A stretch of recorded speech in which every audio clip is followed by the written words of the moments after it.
2014 সালে ব্রাজিলের 7 আপ খাওয়ার গল্প মনে আছে নিশ্চয়ই। ফুটবল সমর্থকদের সে স্মৃতি ভোলার কথা নয়। 7 আপের সাথে সেবার বিশ্বকাপ থেকে বাদ পড়ে ব্রাজিল। শুধু সেবারই নয়, গত 20 বছরেই ফাইনালের আগেই শেষ হয়ে যায় ব্রাজিলের বিশ্বকাপ স্বপ্ন। সেখানে গত 20 বছরে কাদের সাথে কত ব্যবধানে হেরে বাদ পড়ে সেলেসাওরা, তা নিয়ে থাকছে প্রতিবেদন। মারাকানা স্টেডিয়ামে ফিরে এসেছিল 64 বছর আগের দুঃসহ স্মৃতি। ঘরের মাঠে বিশ্বকাপ, স্বপ্ন জয়ের প্রত্যাশী ব্রাজিল দল।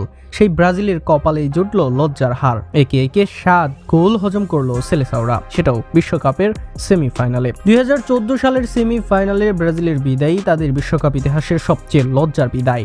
তবে এর বাইরেও 20 বছরে বিশ্বকাপ থেকে প্রস্থানটা ভালো হয়নি সেলেসাওদের।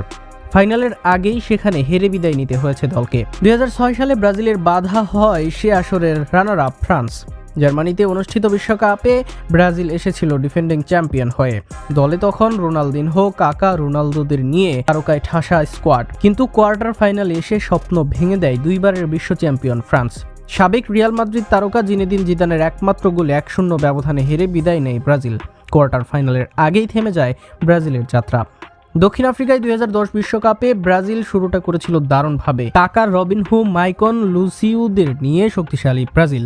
টুর্নামেন্ট ভালোভাবে আগায় তারা, কিন্তু কোয়ার্টার ফাইনালে মুখোমুখি হয় নেদারল্যান্ডসের বিপক্ষে।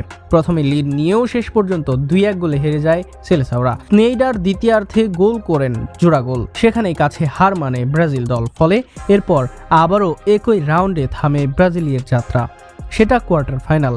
রাশিয়া অনুষ্ঠিত 2018 বিশ্বকাপে ব্রাজিল আবারও শিরোপার দাবিদার ছিল, কিন্তু কোয়ার্টার ফাইনালে এসে বাধা হয়ে দাঁড়ায় বেলজিয়াম দল। 2010-এ স্নেইডার হারিয়ে দেয়, এবার ব্রাজিলকে হারিয়ে দেয় আরেক মিডফিল্ডার কেভিন ডি ব্রুইনা। এর বাইরে সেলেসাওদের বিপক্ষে দেয়াল হয়ে দাঁড়ান থিবু কুর্তোয়া। ফলে বেলজিয়ামের বিপক্ষে 2-1 গোলে হেরে যায় ব্রাজিল। ফলাফল আবার কোয়ার্টার ফাইনালে ব্রাজিলের বিদায়। কাতার বিশ্বকাপে ব্রাজিলের স্কোয়াড ছিল ভারসাম্যপূর্ণ ও শক্তিশালী। কোয়ার্টার ফাইনালে ক্রোয়েশিয়ার বিপক্ষে অতিরিক্ত সময়ে গোল করেও শেষ রক্ষা হয়নি।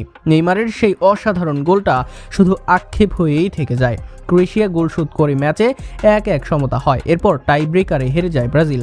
আবারও সেখানে শেষ 8এই থামে ব্রাজিলের বিশ্বকাপ যাত্রা। গত 20 বছরে 5টি বিশ্বকাপ, 5 বারই ফাইনালের আগেই বিদায়। কখনো কোয়ার্টার ফাইনাল, আবার কখনো সেমিফাইনাল, কিন্তু শিরোপার মঞ্চে আর ফেরা হয়নি তাদের। প্রশ্ন একটাই, এর দীর্ঘ অপেক্ষার অবসান কবে আসবে ব্রাজিলের ঘরে বিশ্বকাপ?